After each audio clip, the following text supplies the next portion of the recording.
religioso. E aqui, especificamente, a nós espíritas, há uma casa espírita, que seria as curas, então, segundo o Espiritismo. Porque na generalidade das vezes, nós buscamos um templo religioso diante da nossa situação que não vai lá muito bem. É difícil nós encontrarmos uma pessoa que tenha buscado um templo religioso, seja ele qual for, diante das expectativas de si mesmo, quando ele considera que a sua vida está boa, tranquila, serena, que financeiramente vai bem, na saúde vai melhor ainda, que encontra-se minimamente equilibrado.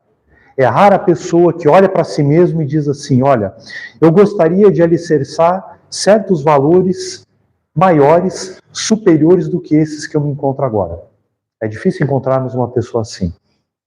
Tanto que na última pesquisa do Instituto Ipsos, feita em 26 países, ele considera no Brasil cerca de 89% das pessoas dizem ter uma religião. Especificamente, mais de 70% o cristianismo. E ainda, cerca de 80% das pessoas que têm uma religião no Brasil, elas dizem que consideram que a sua religião é importante para cada tomada de decisão da sua vida. 37% vão pelo menos uma vez por mês num culto religioso. Então, se nós considerarmos uma palestra espírita, entraria nesse índice do culto. E a pergunta é, por que tanta depressão no Brasil? Estamos falando de 90% aproximadamente de pessoas que têm uma religião, que consideram essa bússola orientadora para a sua vida olhando para Deus. Por que tanta depressão e por que o índice de suicídio está aumentando? Então, quando nós falamos a respeito da cura, não é apenas da cura do corpo físico que nós nos referimos. Estamos tratando também de uma cura que ela transcende as expectativas da matéria. As curas de âmbito eminentemente morais. Aqueles valores que vão alicerçar para nós aquele manancial de recursos que nós podemos dizer assim, para cada escolha, para cada tomada de decisão, para o caminho que eu preciso deliberar, eu tenho aonde pautar valores para que eu possa fazer as melhores escolhas.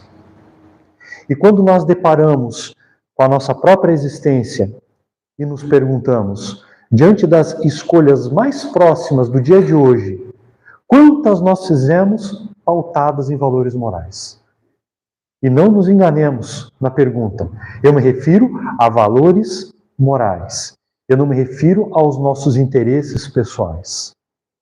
Então fica fácil nós observarmos que, quando nós olhamos para essa pesquisa e quando nós olhamos para a nossa própria existência, nós vamos perceber que existe um eixo de deslocamento entre a minha fé, a minha crença e, de fato, aquilo que eu professo como ser a crença que eu tenho para a minha existência.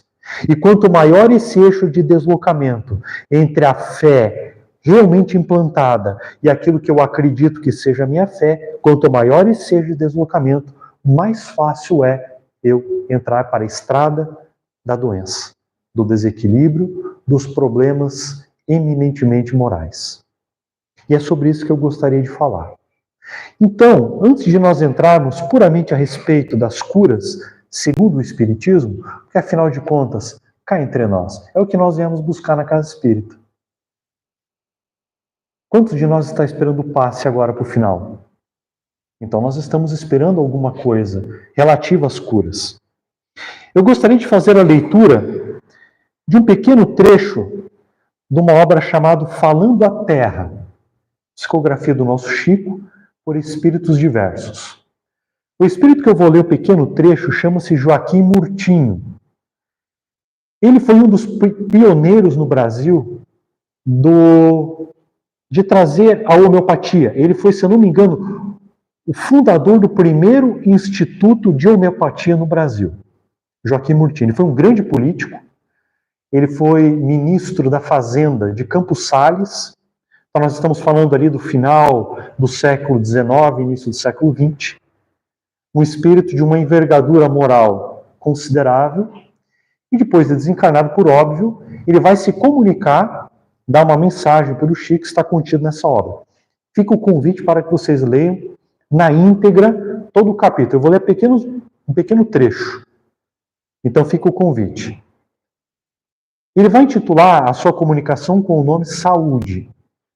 E ele diz assim: se o homem compreendesse que a saúde do corpo é reflexo da harmonia espiritual, e se pudesse abranger a complexidade dos fenômenos íntimos que o aguardam além da morte, certo se consagraria à vida simples, com o trabalho ativo e a fraternidade legítima por normas de verdadeira felicidade. A escravização aos sintomas e aos remédios não passa, na maioria das ocasiões, de fruto dos desequilíbrios a que nos impusemos. Quanto maior o desvio, mais dispendioso o esforço da recuperação. Assim também cresce o número das enfermidades, à proporção que se nos multiplicam os desacertos e exacerbadas as doenças. Tornam-se cada vez mais difíceis e complicados os processos de tratamento, levando milhões de criaturas a se algemarem, olha o que ele vai dizer, a se algemarem a preocupações e atividades que adiam indefinidamente a verdadeira obra de educação que o mundo necessita.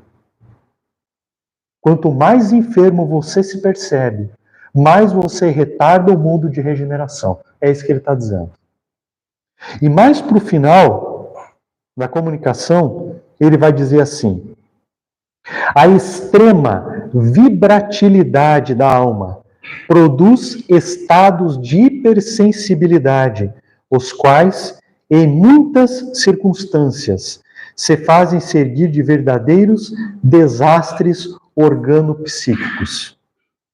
Se o homem cultivasse a cautela, selecionando inclinações e reconhecendo o caráter positivo das leis morais, outras condições menos dolorosas e mais elevadas lhe presidiriam a evolução. É imprescindível, porém, que a experiência nos instrua individualmente, cada qual no seu roteiro, em sua prova, em sua lição. E ele finaliza: com o tempo, aprenderemos que se pode considerar o corpo como prolongamento do espírito. E aceitaremos no Evangelho do Cristo o melhor tratamento de imunologia contra todas as espécies de enfermidade. Essa é a mensagem dele. Mas fica o convite para vocês lerem ela na totalidade, porque vale a pena. O que ele está dizendo para nós? Sempre que você olha para o teu corpo, na realidade o teu corpo expressa uma pequena parte daquilo que você é. O problema é que essa pequena parte, na maioria das vezes, é o problema que você criou para você mesmo e que agora vai aparecer em forma de doença. Vai aparecer em forma de desequilíbrio, porque na realidade é aquilo que você precisa reequilibrar. É aquilo que você precisa ver para tratar. É isso que ele está dizendo. E ainda, ele vai dizer que quanto mais nós nos consideramos e nos percebemos doentes, necessitados do mundo material, dos remédios que nos escravizamos, mais nós estamos retardando o processo de evolução do planeta. Equivalendo a dizer, mais nós estamos retardando a nossa própria evolução.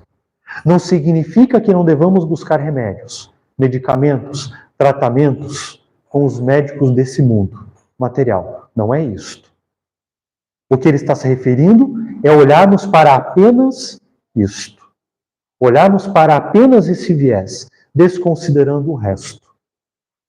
E aqui fica aquela pergunta do começo. Se aproximadamente 90% das pessoas no Brasil têm uma religião e que percebe que nós precisamos desse sentido moral, por que nos enxergamos cada vez mais doentes? E está difícil lidarmos com o tratamento. Basta você se perguntar como você entrou numa casa espírita. Tenho certeza que a maioria de nós, por problemas de desequilíbrio, quiçá por problemas de obsessão. Então nós vamos percebendo nitidamente que essa é a realidade que nós estamos vivendo. Que esse é o espelho que está refletindo a nossa própria imagem.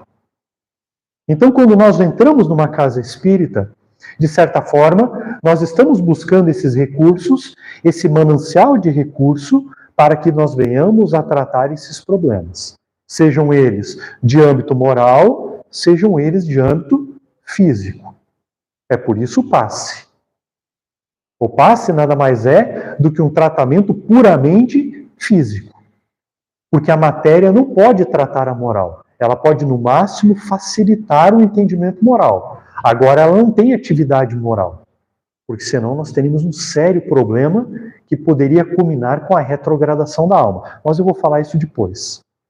Então, quando nós buscamos o passe, nós estamos buscando um bálsamo que vem suavizar o problema que nós estamos sentindo. Que vem, de certa forma, dar um ar mais puro para nós respirarmos. E respirando um ar mais puro, mais equilibrado, nós podemos olhar para a nossa própria realidade e buscarmos um reequilíbrio diante das leis que regem o nosso movimento de progresso moral, que estamos, portanto, aqui encarnados. Bem, eu gostaria então de falar a respeito da cura dentro do centro espírita. Como que o Espiritismo vai lidar com isso? O que nós podemos esperar que o Espiritismo nos entregue a esse respeito? Allan Kardec vai tratar nas suas obras especificamente dois lados da cura. O primeiro lado a respeito da moral, por óbvio, que ele vai tratar na sua obra O Evangelho segundo o Espiritismo.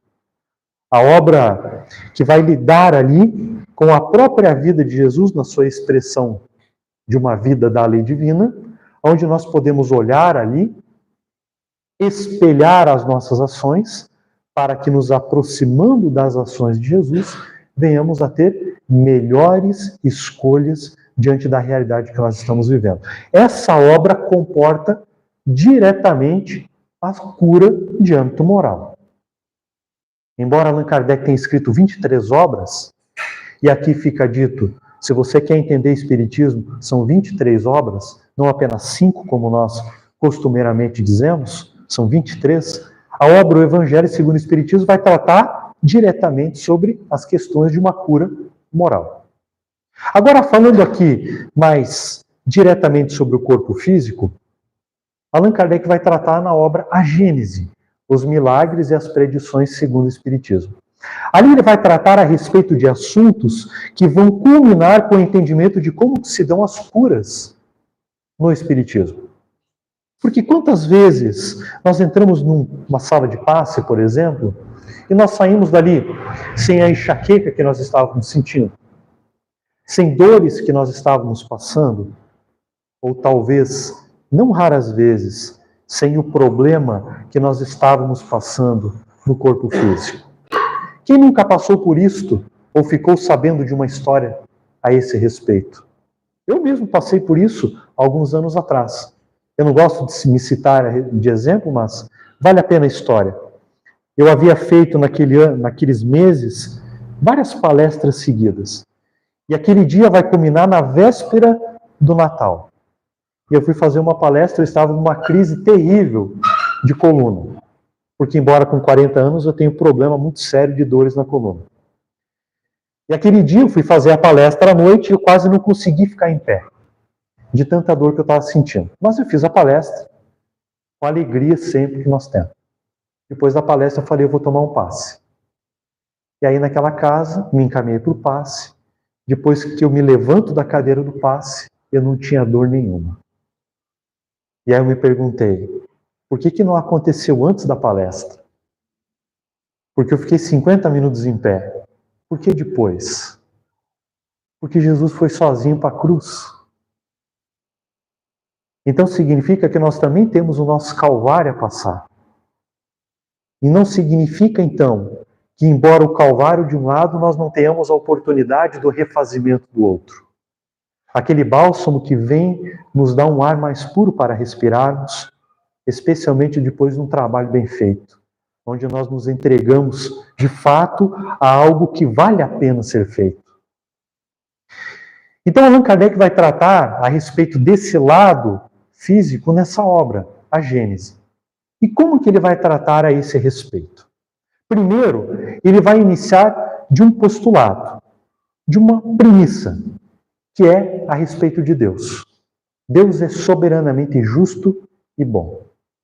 Ou seja, se você está com problemas, se você está com problema de saúde, se você está sentindo dor, se você tem câncer, Deus é soberanamente justo e bom. Isso não está em discussão. Deus só pode ser Deus se ele for justo. Deus só vai ser Deus se ele for bom. E ainda, a maior expressão de bondade e de justiça vai ser ele próprio. E mais ninguém. Então significa que se você ainda está com um problema, é porque de acordo com a justiça de Deus e com a bondade de Deus, é porque você precisa passar por isso. Não está em discussão a esse respeito. Se nós consideramos Deus sendo soberanamente justo e bom, nós temos que nos perguntar a primeira coisa a respeito do problema que nós temos. Eu aprendi alguma coisa com ele?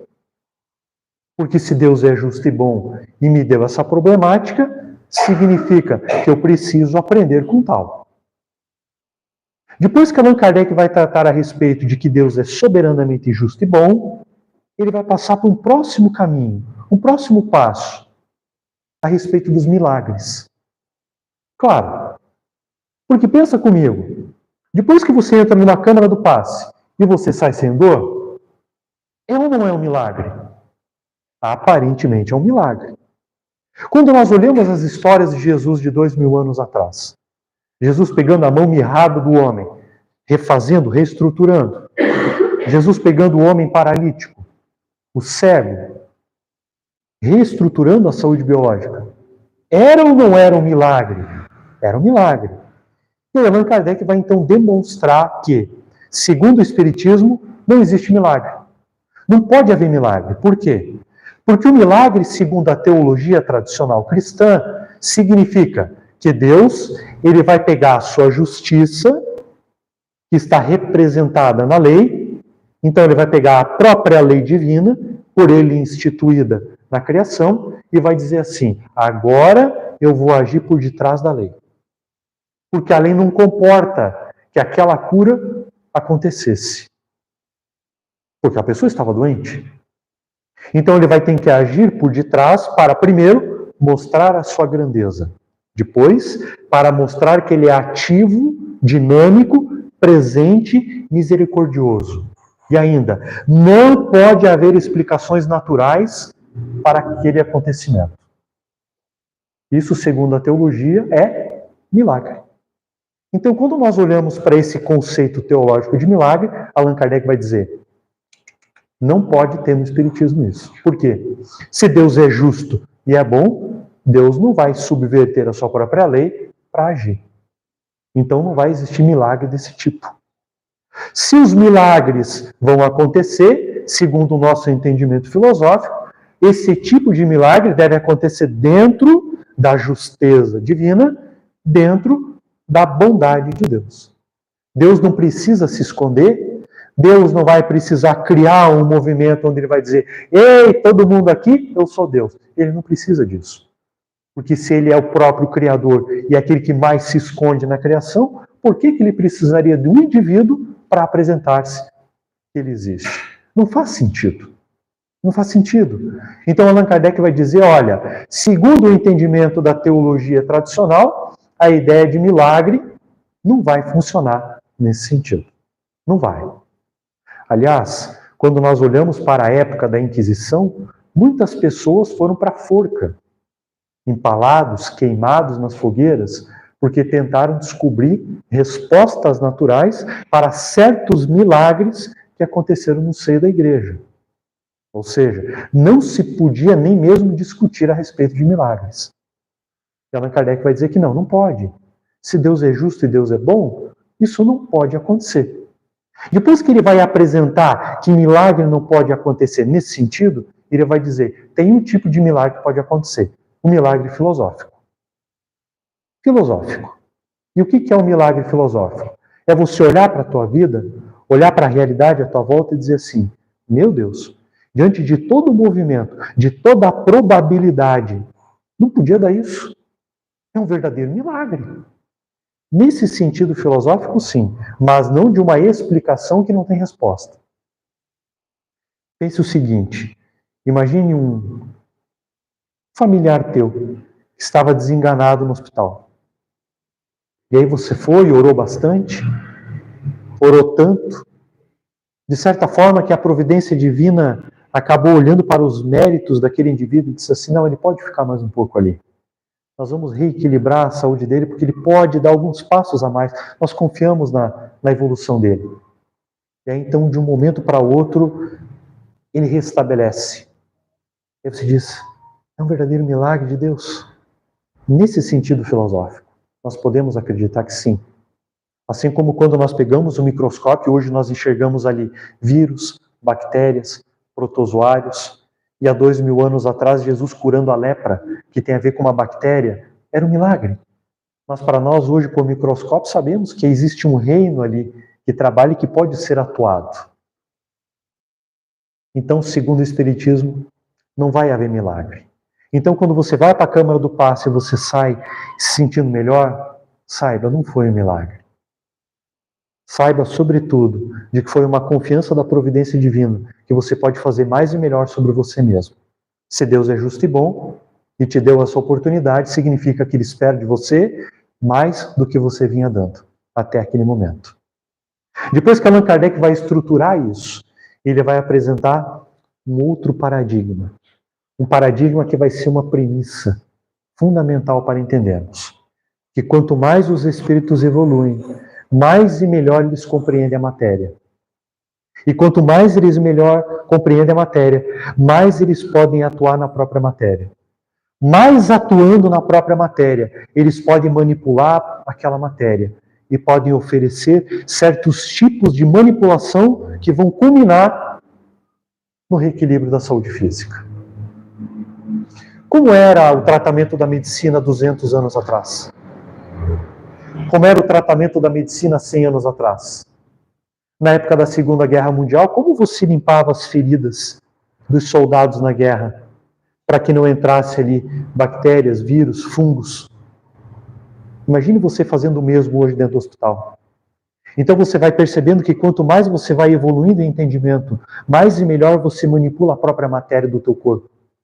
Mais você entende a biologia, mais você tem precisão na atuação sobre essa matéria. Então é extremamente plausível a proposta que Allan Kardec coloca, de que quanto mais os espíritos evoluem, mais entendimento eles têm sobre a matéria. Imagina você dizer à época de Jesus que a matéria era formada por átomos, que átomos são formados por partículas fundamentais, e que você não sabe nem o que é esse tipo de partícula. E ainda, que a matéria que você toca, na verdade, você não toca. É apenas uma expressão sensível de que você está tocando, mas você nunca toca nada. Apenas uma nuvem eletrônica que te impressiona e você acha que você toca. Eles vão achar que você estava louco. Iam te levar para Jesus para você ser curado da tua loucura. Então imagina você de que quanto mais você olha para a matéria, mais você pode manipular essa matéria. Você pode construir medicamentos que podem atuar no teu corpo. Então, materialmente, é plausível que quanto mais o espírito evolua, mais ele consiga manipular a matéria. Mas o mesmo vai acontecer em evolução moral. Quanto mais o espírito evolui moralmente, mais responsabilidade e maior atuação ele tem sobre a matéria. Então, quando nós olhamos para Jesus, por exemplo, um espírito puro, ele pode não apenas manipular a matéria que nós conhecemos, mas ele pode estruturar a matéria a níveis que nós desconhecemos. Quando nós lemos nas várias obras mediúnicas de que é o pensamento insondável de Jesus que sustenta a estrutura da Terra, não é uma fala poética, não é uma fala científica, isso é filosofia pura. Por quê? Porque é o pensamento de Jesus que mantém aquela matéria tão estável, tão estável, tão estável, que você pode construir bomba, você pode fazer guerra, você pode produzir doença, você pode produzir medicamentos, e a Terra continua coesa, evoluindo no sistema solar, no seu processo de caminhada no progresso de si mesma. Então imagine o pensamento de Jesus, o que ele não seria capaz de fazer na matéria. Então, quando nós lemos aquelas histórias de que ele pegava nas pessoas, tocava a pessoa, e pela atuação da própria lei, aquela pessoa tinha a saúde restituída, é extremamente plausível, segundo essa premissa, de que quanto mais o espírito evolui, mais consciência e mais poder ele tem sobre a matéria. E depois que Kardec apresenta isso, ele vai demonstrar um outro passo, de que existe um tipo de matéria que nós desconhecemos, e que a atuação desses espíritos, como o do nosso anjo guardião, por exemplo, que é de uma ordem superior a nós, ela se dá diretamente nesse tipo de matéria que nós desconhecemos. Que não é essa matéria sólida que nós podemos tatear, que nós podemos enxergar, que fere os nossos sentidos sensoriais. Não. É um tipo de matéria que está presente em todos os fenômenos materiais que nós conhecemos e ainda nos fenômenos mediúnicos que nós lemos, que nós presenciamos, que formam o mundo espiritual e que está na base da existência dessa matéria que nós conhecemos. E aí então ele vai escrever um capítulo da obra Gênese, chamado Os Fluidos. Capítulo 15. Onde ele vai demonstrar que tipo de matéria é essa. Por que nós não ouvimos isso na casa espírita? Porque tem fluido para todo lado? Quando você vai tomar passe, porque são fluidos benéficos que você vai tomar. Mas o que são esses fluidos? Conceitualmente, nós não trabalhamos eles. E eles são de suma importância para entender como você deve se portar no passe, por exemplo. Como você deve se portar numa palestra espírita. Como você deve se comportar diante da presença de uma exposição, diante dos pensamentos que estão ali perambulando na tua cabeça. Que tipo de matéria é essa que dá o nome de fluido? Bem, os espíritos vão dizer a Allan Kardec que existe um tipo de matéria desconhecida. Esse tipo de matéria é desconhecida porque essa matéria, ela não possui massa. Ou seja, se você levar isso para a academia lá fora, os acadêmicos, os físicos, os teóricos vão dizer assim, isso é impossível. Não pode existir uma matéria sem massa. A própria luz, que acreditava-se que não tinha massa, foi descoberto com Einstein que ela possui massa. O fóton, que é um pacotinho que se move, ao se mover, ao se deslocar, ele tem um tipo de massa chamado massa de deslocamento, ou massa cinética. Se ele para, ele apaga, ele deixa de existir. Então, até mesmo a luz tem massa. Einstein, quando ele postula a sua famosa equação E igual a mc², ele diz que energia, que é uma propriedade da matéria, é igual a massa vezes a velocidade da luz ao quadrado. Se eu zerar a massa, eu não tenho mais energia. Se eu tenho zero de energia, significa que eu rompi uma lei muito bem estabelecida na física, que é a lei de conservação da energia, que existe desde a existência do próprio universo. Toda energia e massa presente no universo mantém-se estável. Então, eles não conseguem conceber a ideia de uma matéria sem massa. E os espíritos vão dizer que esse tipo de matéria que se chama fluido não tem massa. Ou seja, você pode tentar olhar com os teus olhos, você não vai conseguir ver. Você pode pegar o teu microscópio de varredura eletrônica, tentar enxergar o movimento do átomo, você não vai enxergar esse tipo de matéria. Você pode pegar qualquer tipo de matéria que possa analisar e você nunca vai chegar nela. Por quê? Porque essa matéria não tem massa. E ainda, os espíritos não dão nenhuma outra propriedade da matéria, que eles chamam de fluidos. Apenas uma especificidade. Essa matéria é neutra. Ela não é sui generis, que no latim significa que ela não tem qualidade. E aí eles vão dizer, por ela ser neutra, ela pode receber a impressão das qualidades do pensamento do Espírito. Olha só, se Deus é soberanamente justo e bom, esse tipo de matéria ela deve ser neutra, porque ela vai responder à tua altura espiritual. Se você pensa coisas ruins, você vai introduzir uma qualificação a essa matéria do tipo ruim. Se você pensa coisas boas, você vai qualificar esse tipo de matéria em algo bom. Você conhece isso? Quando você entra em certos locais e você começa a se arrepiar, e você diz assim, meu Deus do céu, eu estou passando mal, o que tem aqui dentro? Deve ser o filho do tinhoso que passou aqui. E nunca passou por isso. É exatamente esse tipo de qualidade da matéria, esse tipo de fluido, que está moralmente influenciado por uma qualidade ruim, que Allan Kardec chama de... Vocês lembram o nome? Miasmas. Então ele vai dizer que esse tipo de matéria, ela tem, segundo o sinônimo, um aroma, uma qualidade de putrefação. Olha a analogia que ele usa. Uma matéria em putrefação, decomposição. E você já sentiu o cheiro desse tipo e você sabe como é. Então esse é o tipo de analogia que ele diz que esse tipo de fluido atinge pelos pensamentos ruins que você tem. Agora, quando você entra num templo religioso, por exemplo, ou quando você vai fazer uma prece, você não se sente bem?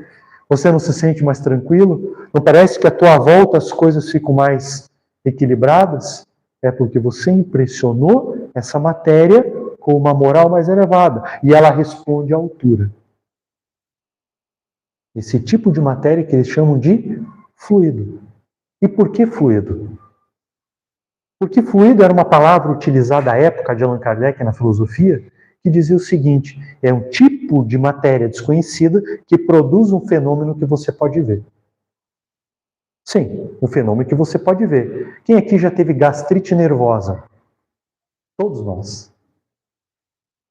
Você vê por acaso ali na esquina, ou no supermercado, ou sentado na cadeira da tua mesa em casa, o teu estado de nervoso? Para produzir a gastrite nervosa? Não, ninguém vê. Está dentro de você. E ainda, nem mesmo o pensamento você consegue medir, porque pensamento não é matéria.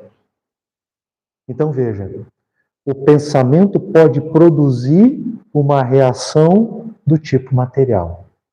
Está vendo? Todos nós conhecemos isto.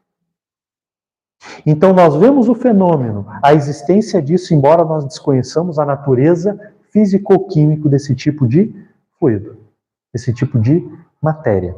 Deixa eu só dar um exemplo. Na pergunta, se eu não me engano, 27 de O Livro dos Espíritos, aí carece verificar, mas se eu não me engano é 27, os Espíritos dizem que existem 3 elementos gerais que estruturam a criação.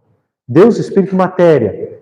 E uma certa substância que eles chamam de fluido cósmico. E ali ele vai dizer uma expressão, fluido elétrico animalizado. Então, a época de Allan Kardec, quando não se conhecia a natureza da matéria, eles davam o nome de fluido. Então, a eletricidade eles davam o nome de fluido elétrico. Eles não conheciam o que era eletricidade. A própria alma, o próprio espírito, eles chamavam de fluido elétrico animalizado. Será que era um fluido elétrico animalizado? Um fluido elétrico que ganhava vida? Então, a palavra fluido. A própria peste bubônica era o fluido da peste. Só depois foi descoberto que tinha a ver com rato, com pulga, etc. Uma bactéria. E aí foi tirada a palavra fluido. Então era um tipo de matéria desconhecida que produzia um fenômeno que você podia conhecer. Que não tem nada a ver com o fluido da física, que depois pegou essa palavra. Tem a ver com líquidos, gases, tem a capacidade de escoar. Não. É apenas, filosoficamente, um tipo de matéria desconhecida. E aí depois que ele vai apresentar esse tipo de matéria desconhecida, vai dizendo que esse tipo de matéria, ela tem a capacidade de responder às tuas impressões, ele começa a apresentar 3 degraus de uma escada para que você consiga ter aquilo que nós tanto almejamos numa casa espírita, a cura. A cura segundo o Espiritismo. Primeiro degrau, a cura eminentemente moral. Depois, a reestruturação das qualidades desses fluidos à tua volta, para que depois, por consequência natural e última, o teu corpo físico. Então você precisa seguir essa escada de 3 degraus. E é claro, tudo começa pela moral. Porque se a matéria responde à moral, deve começar pela moral. É por isso que a primeira obra que veio a respeito diretamente da cura foi o Evangelho segundo o Espiritismo. Por isso que Joaquim Murtinho fala na sua comunicação que o maior de todos os remédios é o Evangelho de Jesus. Porque ele vai atuar diretamente na tua moral. Se você quer mudar, somente você pode mudar a você mesmo. Isso não é redundante. A filosofia de Rousseau, ou ainda aquela tábua rasa de John Locke, aquilo é filosofia. Aquela é uma ideia a respeito da realidade. Somente você pode alterar a você mesmo. Vou dar um exemplo. Fica todo mundo feliz agora. Tá vendo? Fica todo mundo agora triste com depressão. Tá vendo?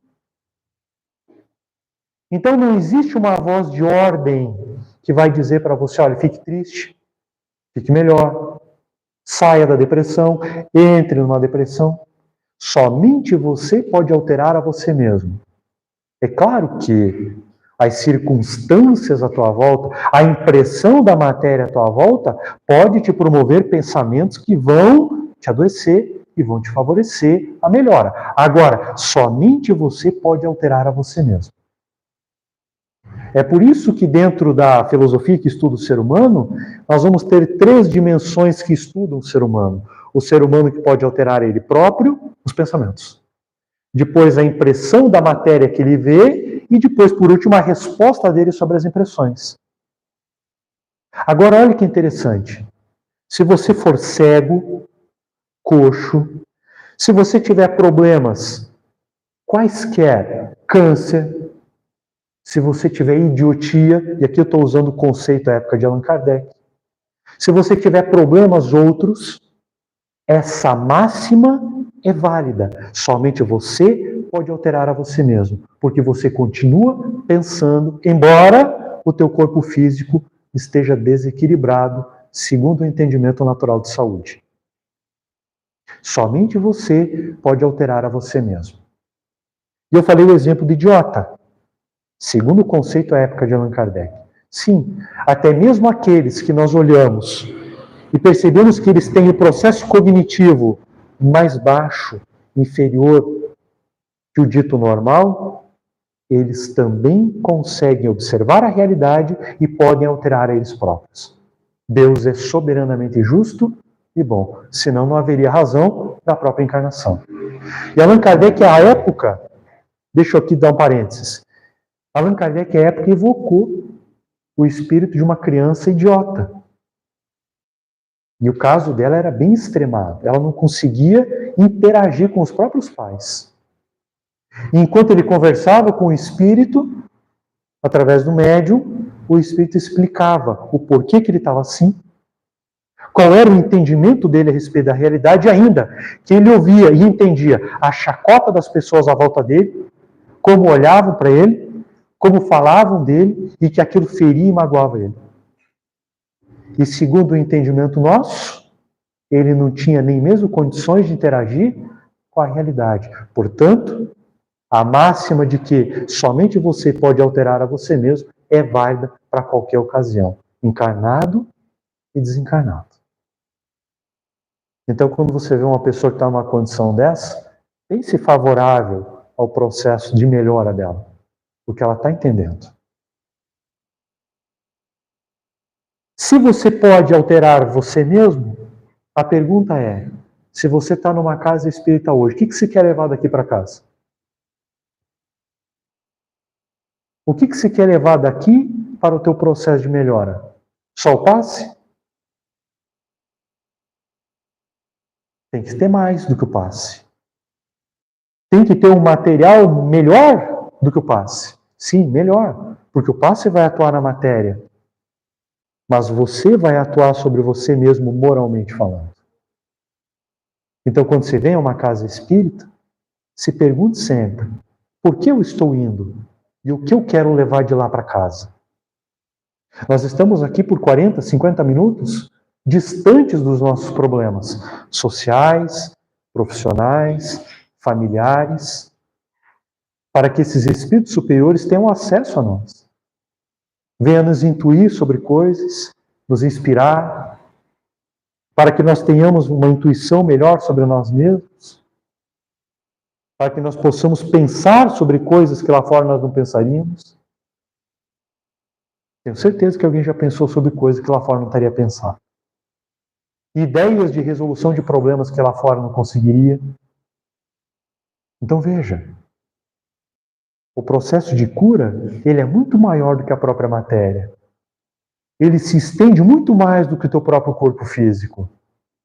E segundo a comunicação do Joaquim Murtinho que eu li, o teu corpo físico é prolongamento do espírito. O teu espírito não é prolongamento do corpo físico, ao contrário, o teu corpo físico é prolongamento do espírito. É claro que isso é uma analogia didática. Existem espíritos superiores que vêm doentes, para que eles demonstrem a superação na doença. Mas na generalidade das vezes, é apenas uma expressão de expurgo daquilo que nós temos de problemas e que precisam ser sanados. Em primeiro degrau, moralmente. Quando Jesus disse assim, que era para arrancar os olhos, cortar as mãos fora, aquela história da mó de azen que era para colocar no pescoço e jogar no fundo do Tiberíades, era isso.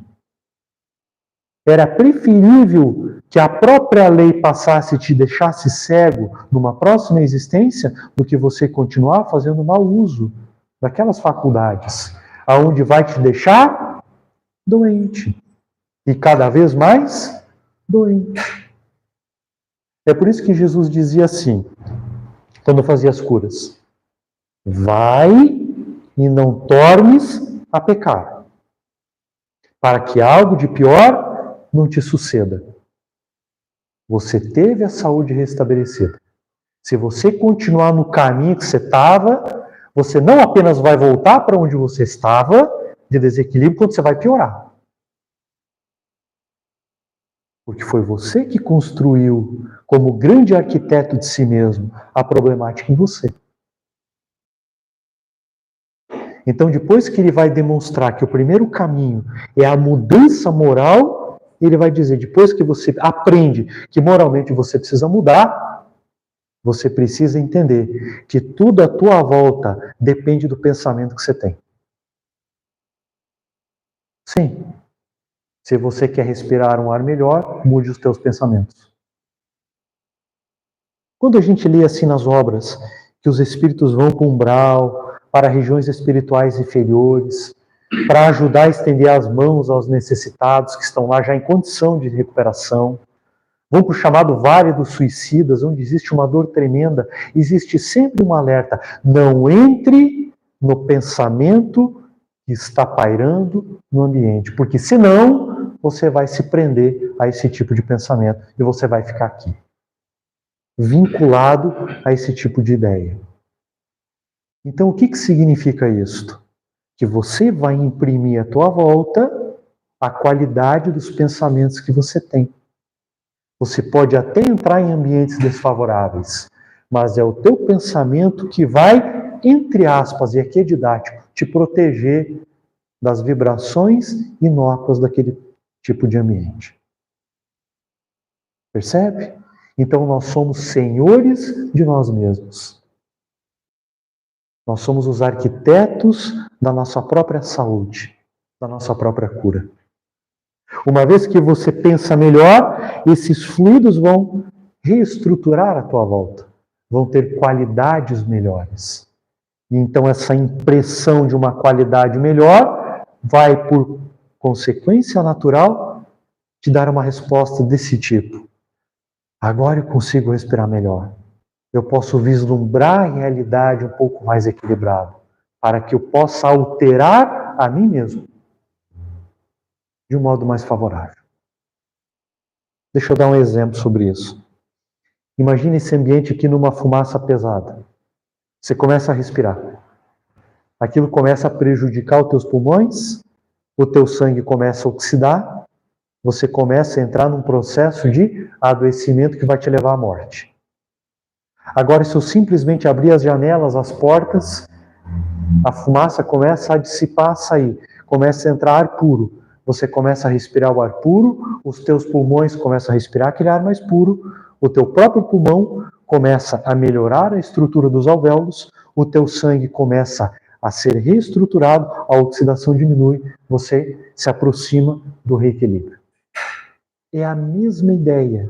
Você alterando esses fluidos à tua volta, eles te impressionam de tal forma que você moralmente começa a respirar melhor. E aí você começa a ver a realidade à tua volta de um modo mais claro. Aí você olha para o outro e diz assim, você errou porque você é que nem eu, um doente moral. Você errou porque você não conseguiu acertar. Porque você foi impaciente como eu também sou impaciente. Você foi intolerante como eu também sou intolerante. E nós passamos a ver a realidade de um modo mais claro e a nossa própria realidade de um modo mais claro. Olha que interessante. E aí Allan Kardec vai demonstrar que o nosso próprio perispírito, que é o chamado corpo espiritual, vulgarmente dizendo, porque nesse perispírito não tem órgãos, não tem nada disso. Ele ganha a estrutura dos nossos pensamentos. Porque essa matéria é tão moldável, tão maleável, que nós pensamos que temos um problema e ela começa a tomar forma naquele problema. Por isso que nas obras mediúnicas nós vamos ver assim, que o espírito desencarnado morreu por uma problemática no fígado. E aí eles olham para o perispírito e veem que ali parece que tem o fígado com problema. Não, é porque a mente dele imantou de tal forma o problema que essa matéria começou a se moldar e a demonstrar o problema ali. A diferença entre aparência e função. Órgão tem função e a aparência não tem função. Deu a aparência. Sabe quando você vê aqueles vídeos das pessoas que foram para a guerra e perderam um membro? E aí eles vão fazer aquele teste do membro fantasma? E ele começa a sentir dor, presença daquele membro?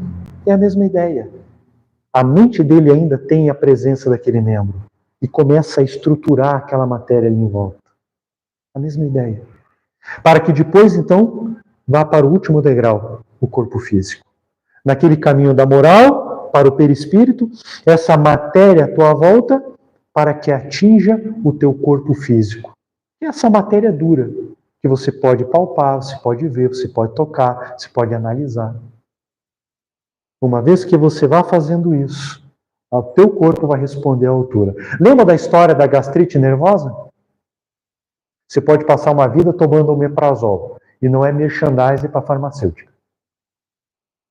Se você não reestruturar seus pensamentos, você vai continuar com gastrite nervosa.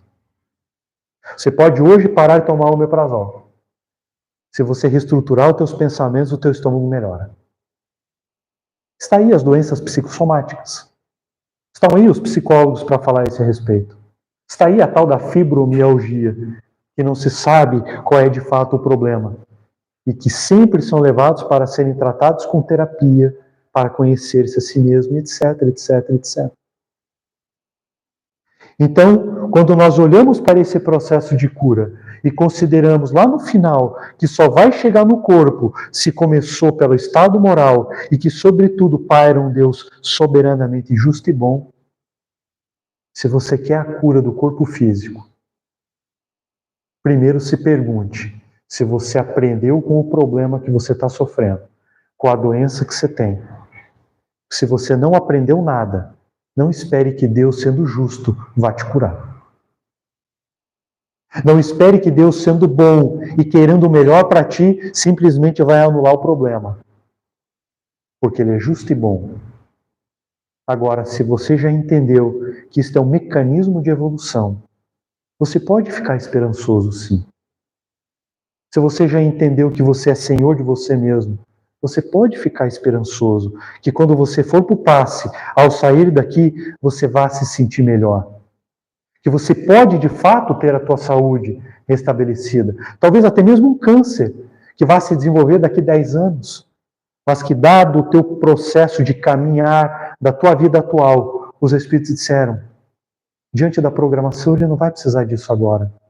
E eles vão estancando esse, didaticamente, sangramento espiritual. Então você tem que se perguntar, eu já aprendi com tudo isso? E a última pergunta, se Deus é soberanamente justo e bom, e Ele fez uma lei, e essa lei ela é perfeita e imutável, e essa lei vai reger todo o caminhar da minha evolução quanto encarnado. Então eu tenho um processo de estruturação da minha encarnação, onde eu escolhi o gênero das provas, entre elas, a doença que eu estou passando. Se eu escolhi isso lá, e aí Deus vai olhar dinamicamente como a providência divina e vai dizer assim, eu acho que ele não pode. Ele não tem condições de lidar com a cura. Porque talvez se ele estivesse reequilibrado, ele estaria buscando as mesmas paragens, tipo encharcos, tipo lodaçal,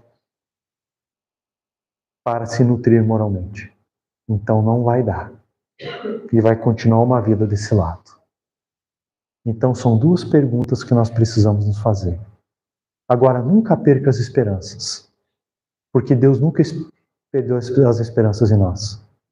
Se mesmo diante da lei, se mesmo diante do entendimento de tudo isso, você tem esperança do reequilíbrio da tua saúde, nunca perca.